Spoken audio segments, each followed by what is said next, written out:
The Hereafter 23. People will be commanded to cross the bridge which will be placed over hell on the day of judgment. This has been discussed extensively in Islamic teachings, such as the narration found in Sahih Bukhari, number 6573.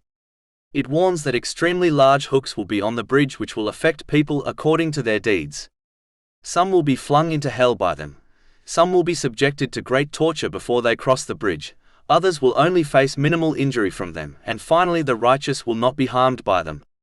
Another narration found in Sahih Muslim, number 455, warns that the bridge is narrower than a strand of hair and sharper than a sword. The important thing to learn from this is that each person will cross the bridge according to their deeds. So it is important for Muslims not to neglect any duties if they desire to cross the bridge safely.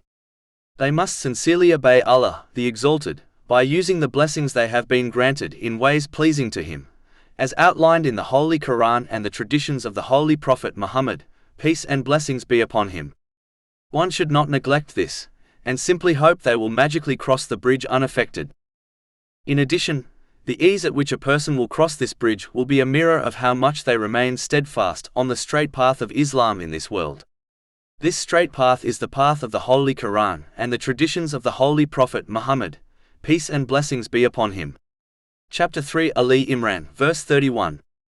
Say, if you should love Allah then follow me, so Allah will love you and forgive you your sins. Anyone who abandons this path will not successfully cross this bridge.